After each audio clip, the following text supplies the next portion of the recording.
Around the Way Connections originally, and then it turned into Around the Way, which is shortened the name. That was back in the early to mid '90s. That was the birth of Star and Bucwild. Yeah. Okay, so that's where you started. No. I mean, in terms of the entertainment field, no. I started back in 1986 working at WEA, Warner Electro Atlantic, as a Northeast retail representative. You know, calling stores from Maine down to Florida, promoting rock and pop music. Somehow I wound up in this hip-hop shit, you know, and the rest is history. The name Star was given to me by a beautiful young Earth once upon a time. I'm not going to say her age, but this was back in Hollis, Queens. I do believe it was 1991. She was playing hooky from school, and she saw me pacing one day as I was, in my house at the time, trying to work out a business deal, and we were eating grilled cheese sandwiches and smoking blunts. And she said, "You're going to be a star one day. Your name should be Star." So I took the name Star and I ran with it. And it's manifested into strange thoughts and revelations because I am cut from a different cloth. That was a beautiful experience. I actually was the executive program director, and I worked with some beautiful people, the beautiful Russian community. Still very good friends with them.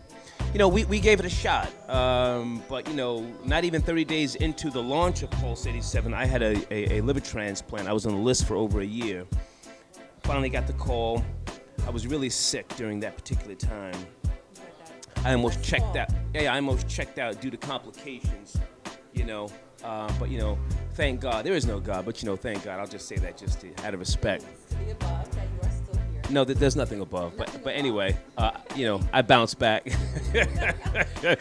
But that was a beautiful experience. I was executive program director of Pulse 87. We gave it a hell of a run.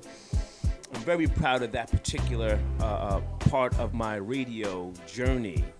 And unfortunately, they shut down, months after I left. But they gave it a hell of a run. And it's one of the fine points that when I look back on my radio journey that I look at and I feel really good about it. I don't think there was a breaking point. Everything is about business for me. I came to New York City in 1981 from Scotch Plains, New Jersey, a spoiled kid from the suburbs. And I came here to fulfill my dreams and my fantasies, and I have done that 10 times over. I was inspired to come here by the brilliant Bernard Edwards from the band Chic, who inspired me by his genius bass playing. And I came here, and I've experienced everything that I felt that New York could offer me. Up until the point where I started sniffing cocaine and pimping bitches. Then things kind of went left. I lost focus. But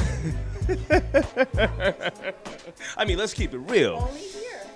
But I was able to experience New York City, the beauty of New York, And when I look back on that time in my life, I have nothing but great memories. Well, I mean, I don't do a whole lot of talking because I'm not a media whore, number one. What I do is self-fulfilling, self-enlightening, and self-gratification. I speak about things when the time is right. So, it's really about my journey and what, it's a very selfish journey. I'll be very honest with you. It's a selfish, and I don't say that to be disrespectful. I'm very, very appreciative of anyone who has listened to my rhetoric and my verbal offerings on the microphone. But yeah, I'm always working. I'm a workaholic. I mean, I'm still chasing my dreams, so much to the point where I don't have time for a wife and kids. I'm so full of myself. There's no room for the theory of God. So what we have popping right now is some Star and Bucwild projects in the works. Radio.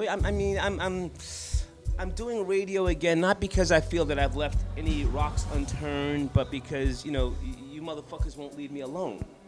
So I'm in talks to do another radio deal. I could have been on the microphone last year down in Dallas, Texas, or fucking Atlanta, but New York is the #1 market. So I'm trying to stay focused and stay in New York. You know, I'm still very much a lover of Manhattan. I mean, every fucking year there's something about New York that excites me. So I'm still here. Right now I'm doing showvo.com. We just finished up 2 Star and Bucwild reality show pilots. One is called Star and Bucwild Go Hollywood. The other one is called Star and Bucwild Professional Scumbags. We don't have deals for them. They're being shopped. But at the same time, you know, the brilliant Ayn Rand once upon a time said, it's not a question of who is going to let me, but rather who is going to stop me. And nobody is going to stop me. So those reality shows will come to fruition, even if I have to put them on the internet. So we've always got things in the works, you know. And when I say we, I mean myself and the Star and Bucwild brand, the trademark, which I own. So if Bucwild doesn't get his shit together, you will see another Bucwild. Please believe it. Please believe it. Yeah. By the way, Bucwild, please turn yourself in, nigga. He's on the run from the authorities. He's got warrants and shit like that. That's why he's not around me right now. You don't like hip-hop, so never mind whose finger was put in your ass. Never mind Jay-Z so-called putting on a condom, when in reality, I think you just nutted on your goddamn face. If I can even say style is the style of no style. I've always kept it true to who I am. I'm just a jerk from New Jersey, from the suburbs. I grew up, you know, a big supporter of Evel Knievel, O.J. Simpson, Bruce Lee, Keith Partridge, and the band Rush. That's who I am. I don't lie on the microphone, and I don't fake the funk, so to speak, you know. So I don't know if I really have a style. I'm just who I am. I'm just a jerk from Jersey. My beautiful parents were my role models and heroes. My father, you know, a brilliant man that he was, and my mother, very loving but educated woman who was very hard on me, you know, growing up. So I am a product of those people in the suburbs, and I represent the suburbs. You know, you niggas talk that hood shit all you want to, you know what I'm saying? But some of us went to private school, and we proud of that shit, you know what I'm saying? Right now, I can't look back. I'm still enjoying myself. This is about me. This whole journey has been about me just ejaculating in every sense of the word. So, you know, I mean, I never meant to offend anyone. By keeping it real. But I am who I am. I'm a businessman. I'm very conscious of the environment around me. You know, I'm very thankful to the hip hop community, which has, for some reason, shown me support. I mean, because I didn't grow up on hip hop music. I was never really a big supporter of hip hop music. You know, but I maneuver within the culture, and I do what it is that I do to try and educate the hip hop culture, and I feel that I am qualified to educate them. You know, savages that they are. Google, bitch. If you can't use Google and find the hater, nigga, kill yourself.